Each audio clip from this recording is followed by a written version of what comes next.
صحیح بخاری حدیث نمبر 789۔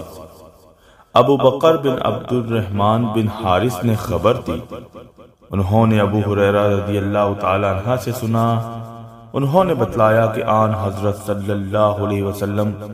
جب نماز کے لیے کھڑے ہوتے تو تکبیر کہتے، پھر جب رکوع کرتے تب بھی تکبیر کہتے، پھر جب سر اٹھاتے تو سمیع اللہ لمن حمدہ کہتے، اور کھڑے ہی کھڑے ربنا لک الحمد کہتے، پھر اللہ اکبر کہتے ہوئے سجدہ کے لیے جھکتے، پھر جب سر اٹھاتے تو اللہ اکبر کہتے، پھر جب دوسرے سجدہ کے لیے جھکتے تب تکبیر کہتے، اور جب سجدہ سے سر اٹھاتے تب بھی تکبیر کہتے۔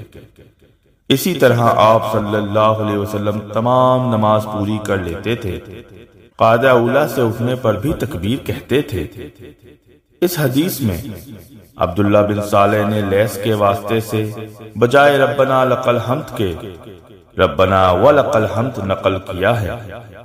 ربنا لک الحمد کہیں یا ربنا ولک الحمد، واو کے ساتھ ہر دو طریقہ سے درست ہے۔